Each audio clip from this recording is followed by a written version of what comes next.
이 아침에 이 귀한 자리에 오신 여러분에게 하나님의 은혜와 사랑이 함께 하시길 바랍니다. 또 부족한 종을 또 이렇게 이 기독교 신앙으로 세워진 귀하고 복된 병원에서 말씀을 전하게 해주신 하나님께 감사를 드립니다. 방금 우리 정말 바리톤 정재환 집사님 찬양을 귀하게 해주셨는데 사실은 저희 교회 지휘자님이십니다. 저도 오늘 아침 여기 와서 만났습니다. 전혀 모르고 계시는데 많이 보던 분이 계시더라고요. 너무 은혜롭게 찬양을 잘 해주셔서 감사드리고요. 모든 분들이 은혜를 받으실 줄 믿습니다. 또 하나님께 영광 올려드리는 그런 찬양이 되실 줄 믿습니다. 얼마 전에 저희 아버님께서 몸에 이상을 느끼셔서 종합병원에 다녀온 적이 있습니다. 그래서 이제 여러 가지 검사를 받고 진단을 받아서 병명을 알게 되었습니다. 그런데 의사 선생님께서 수술만 하면 나을 것 같다 이렇게 말씀을 해주셔서 많은 걱정이 있었는데 또 그 선생님의 말씀을 듣고 감사하고 마음이 놓였습니다. 그때 이제 제가 병원에 오랫동안 아버님을 모시고 다니면서 많은 의사 선생님들과 또 우리 간호사 선생님들 그리고 일하시는 모든 분들을 보면서 존경과 감사의 마음을 갖게 되었습니다. 여러 가지 어려운 가운데서도 그 치료에 전념하시는 또 분들을 보면서 정말 하나님께서 함께 하시길 또 기도했습니다. 여러분, 왜 제가 이 말씀을 드리냐면요, 우리 몸이 아플 때 우리는 어디를 찾아갑니까? 병원을 찾아가서 치료를 받게 됩니다. 그리고 그 병원에서 진단을 받고 치료를 받게 되면 마음이 놓이죠. 우리 몸이 낫게 됩니다. 그런데 우리가 살다 보면 인생을 살아가면서 여러 가지 어려움과 아픔을 만나게 됩니다. 근데 그 문제를 우리가 풀 수가 없어요. 우리 혼자 힘으로는 그 문제를 풀 수가 없습니다. 그럴 때 우리가 어떻게 해야 할까요? 그 문제를 풀어주실 수 있는 분이 바로 계십니다. 바로 우리가 믿는 예수님이세요. 그 예수님은 우리의 문제를 다 아시기 때문에 우리가 그 문제를, 우리가 몸이 아프면 병원을 찾아가서 치료를 받듯이 우리의 몸, 우리의 마음과 우리의 또 삶 속에 여러 가지 문제가 있을 때 우리가 예수님을 찾아가서 예수님을 통해서 치료를 받으면 되는 거예요. 치유를 받으면 됩니다. 오늘 이 시간에 우리 모두가 그 예수님을 바라보며 나아가시기를 바랍니다. 그러면 오늘 말씀을 통해서 저는 예수님이 누구인지 깨닫고 은혜를 나누고자 합니다.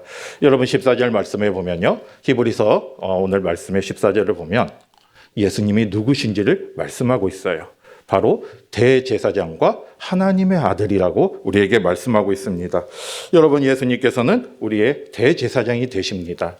제사장이라는 걸 우리 구약시대에 우리가 죄 가운데 있을 때 우리가 하나님 앞에 나아갈 수가 없습니다. 그러면 우리가 우리의 죄를 대신할 속죄 제물을 가지고 제사장 앞에 가는 거예요.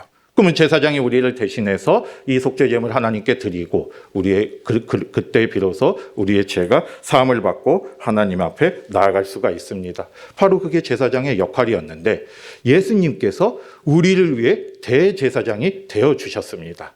다시 말해서 우리가 이제 예수님이 친히 제사장이 되어 주시고 또 우리의 속죄 제물이 되어 주셔서 우리는 이제 예수님을 통해서 구원을 받게 됐고 영원한 생명을 얻게 되었습니다. 그래서 예수님이 우리의 대제사장이에요. 그런데 우리가 이제는 어떻게 하겠습니까? 여러분 14절 말씀을 보면요, 그 믿는 도리를 굳게 붙잡으라고 하고 있습니다. 굳게 붙잡는다는 것은 완전히 꽉 붙잡는다는 그런 말씀이에요. 다시 말해서 우리가 예수님을 믿을 때 그냥 단순히 믿는 게 아니라 내가 그 예수님을 완전히 붙잡으라는 그런 말씀이에요. 여러분, 제가 오래전에 지금 코로나에서 이렇게 많이 갈 수가 없지만 우리 아이들과 함께 워터파크에 간 적이 있습니다. 그런데 제가 이렇게 몸을 이렇게 보여도 수영을 잘하지 못합니다. 그러다 보니까 구명조끼를 입고 이 파도풀에서 놀다가 저도 모르게 깊은 곳에 들어가게 되었어요. 근데 어느 순간 딱 느껴보니까 발이 닿지 않는 겁니다. 근데 그때 마침 파도가 치기 시작했어요. 그때 제가 어떻게 했습니까? 잔잔한 파도가 치는데 자꾸 제 몸이 물속으로 들어가는 거예요. 저는 그때 너무나 당황해서 이제는 이렇게 죽는가 보다 이런 생각이 들었습니다. 그때 멀리서 저를 보고 있던 나이프 가드가 저를 보더니 바로 뛰어들어서 저에게 뭘 던져줬겠습니까? 그 기다란 빨간색 구명 튜브를 저에게 던져주고 꽉 잡으라고 했어요. 저는 그때 제가 아마 지금까지 살아서 가장 강력하게 그 구명 보트를 잡았습니다. 왜냐하면 그렇지 않으면 제가 가라앉아서 죽을 수밖에 없잖아요. 여러분, 믿는 도리를 굳게 붙잡으라. 바로 그런 심정으로 예수님을 꽉 붙잡으시기 바랍니다. 나의 믿음이요. 예수님을 꽉 붙잡을 때, 정말로 진짜 죽을 힘을 다해서 주님을 붙잡을 때 우리는 주님 앞에 나아갈 수가 있는 것이고요. 우리가 그런 마음과 그런 믿음으로 붙잡을 때 우리가 주님을 통해 영원한 생명을 얻을 수가 있습니다. 여러분, 이 시간 우리의 모습을 한번 생각해 보시길 바랍니다. 우리는 지금 다 예수님을 믿는다고 고백하는데 나는 어떠한 마음으로 예수님을 붙잡고 있습니까? 오늘 말씀처럼 정말 내가 그 구명조끼를 붙잡지 않으면 죽을 수 있다. 이 마음 같은 믿음으로 주님을 꽉 붙잡으시기 바랍니다. 우리가 이렇게 붙잡고 나아갈 때 그 길이 바로 우리가 영원히 사는 길입니다. 여기 계신 모든 분들이 오늘 말씀처럼 우리를 구원해 주신 예수님을 꽉 붙잡고 영원한 생명을 얻으시길 바랍니다. 두 번째는 그러면 우리가 15절 말씀을 통해서 예수님이 어떤 분이신지를 또 알 수가 있어요. 여러분, 15절 말씀을 보면요, 우리의 연약함을 동정하지 못하실 리가 아니라고 하고 있습니다. 우리 연약함을 동정하지 못하실 리가 아니라는 말은 결국 무슨 말입니까? 우리 연약함을 동정해 주시는 분이에요. 이게 우리 약함을 다 아시는 분이라는 거죠. 여러분, 예수님께서 우리의 약함을 어떻게 아시겠습니까? 예수님은 하나님의 아들이지만 인간의 몸으로 이 땅에 오셨어요. 그렇기 때문에 우리가 겪고 있는 모든 것들을 예수님께서도 친히 체험을 하셨습니다. 우리 인간의 모든 감정을 느끼셨다는 거죠. 희노애락도 느끼셨고요. 때로는 우리가 가지고 있는 모든 감정을 느끼셨어요. 나사로가 죽었을 때는 슬픔 가운데 눈물을 흘리시기도 하셨고요. 또 성전이 더러워졌을 때는 그 무리들을 보시고 분노하시기도 하셨습니다. 이게 우리가 갖는 모든 감정을 가지고 계시는 분이에요. 그리고 15절에 보면 또 예수님께서는 죄는 없으시지만 여러 시험을 받으셨다고 하고 있습니다. 우리 예수님은 죄가 없으신 분이에요. 하지만 우리를 위해서 시험과 고통을 다 받으셨어요. 인간의 몸으로 오셨기 때문에 모든 걸 다 받으신 분이십니다. 그렇기 때문에 우리가 겪고 있는 그 아픔과 시험을 다 하시는 분이에요. 다 체휼하셨어요. 다 그걸 경험하셨습니다. 그렇기 때문에 우리의 모든 걸 아시는 분이에요. 여러분, 이런 말이 있잖아요. 배고픈 사람이 남의 배고픔을 안다고요. 또 아픈 사람이 다른 사람의 아픔을 아는 겁니다. 저도 예전에 교통사고가 나서 40일 정도 입원했었을 때 다리를 움직일 수 없어서 여러 가지 휠체어를 타고 다닌 적이 있는데 그때 비로소 그 다리 아프신 분의 그거를 체험할 수 있었습니다.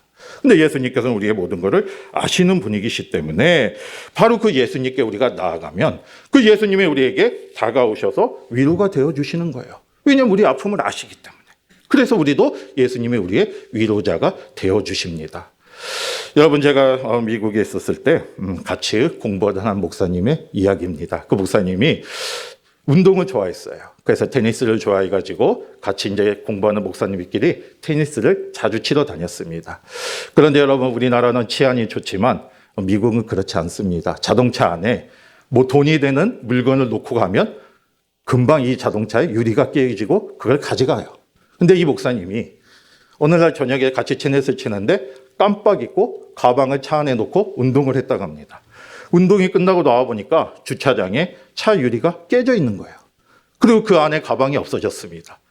너무나 놀래가지고 같이 쳤던 목사님들끼리 주변을 찾다 보니까 쓰레기통에서 그 가방이 발견이 되었어요. 그런데 그 안에 있던 지갑은 없어졌습니다. 너무나 속상하죠. 너무나 속상해 있는데 이제 많은 같이 있었던 목사님들이 여러 가지 위로를 해줍니다. 아, 그래도 사람이 안 다친 게 어디냐? 그리고 이렇게 가방이라도 찾은 게 어디냐? 책은 잊어버리지 않았느냐? 그리고 또 이렇게 차 앞에 큰 유리가 아니라 옆에 조수석 작은 유리를 깨뜨렸으니 그나마 다행이지 않느냐? 이렇게 이제 여러 가지 말로 위로를 했습니다. 그러자 이 목사님이 물론 그렇지. 뭐 그래 하면서 받아들이긴 했지만 그 위로가 많이 되지 않았어요. 그런데 결정적으로 그 목사님에게 정말 위로가 되는 말 한마디가 있었다고 합니다. 그것이 무엇이었겠습니까? 이제 이 목사님들이 각자 자기의 차로 흩어져서 갔는데 저 멀리서 다른 목사님이 이렇게 얘기하는 거예요. 내 차도 유리가 깨졌다. 내 가방도 없어졌어. 이 얘기를 듣는 순간 그 마음에 위로가 싹 되었다고 합니다. 물론 목사님 저한테 그래요. 아, 내가 목사라 그런 생각하면 안 되지만 인간인지라 어쩔 수 없이 그런 생각이 들었고 그 소리를 듣는 순간 모든 게 다 위로가 되었다는 거예요. 왜? 나랑 똑같은 사람이 있구나. 나랑 똑같이 아픔을 겪는 사람이 내 옆에 있구나. 이 생각을 하는 순간 위로가 되었습니다. 여러분, 예수님은 우리의 모든 것을 아시는 분이세요. 우리의 아픔도 아시고요. 우리의 연약함도 아시는 분이십니다. 우리가 그 예수님께 나아가면, 우리가 그 아픈 모습 그대로 주님 앞에 나아가면 주님은 우리의 위로자가 되어 주십니다. 여러분, 우리 앞에 문제가 있으십니까? 또는 마음이 아프십니까? 아니면 내가 풀지 못하는 여러 가지 또 어려움이 있으십니까? 그걸 그대로 주님 앞에 내어놓고 나아갔어요.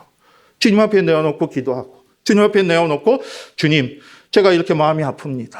제가 이렇게 문제가 있습니다. 제가 이렇게 연약합니다. 라고 기도하고 주님 앞에 나아가면 주님은 우리에게 나도 다 안다. 나도 너의 아픔을 안다. 나도 똑같이 경험을 했기 때문에 안다 하고 우리를 안아주실 것입니다. 여러분, 주님은 우리를 사랑하십니다. 우리의 모든 걸 아시는 분이십니다. 그러면 우리가 어떻게 하겠습니까? 16절 말씀처럼 이제 우리에게는 주님의 사랑을 바라보면서 은혜의 보좌 앞에 나아가야 돼요. 오늘 16절 말씀에 나오잖아요. 때를 따라 돕는 은혜를 주시는 은혜의 보좌 앞에 나아가시기를 바랍니다.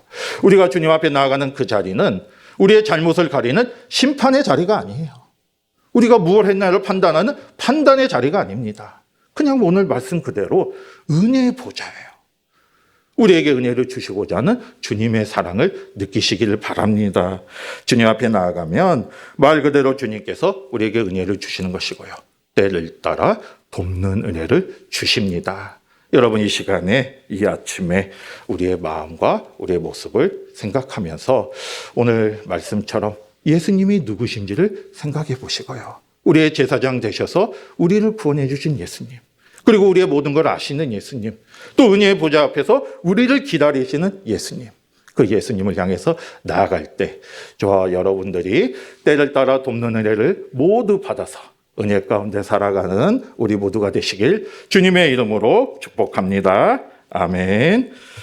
기도하겠습니다. 아버지 하나님, 감사합니다. 오늘 네케세브란스 모든 분들 기억하여 주시고 하나님이 주신 치유의 사역을 또 하시는 모든 분들에게 하나님께서 능력과 역사를 더하여 주셔서 놀라운 은혜가 그 삶 속에 일어날 수 있도록 함께하여 주시옵소서. 오늘 주신 말씀처럼 은혜의 보좌 앞에 나아감을 통해 하나님이 주시는 은혜를 받고 살아가는 모두가 될 수 있도록 역사하여 주시옵소서. 감사드리며 예수님의 이름으로 기도하옵나이다. 아멘.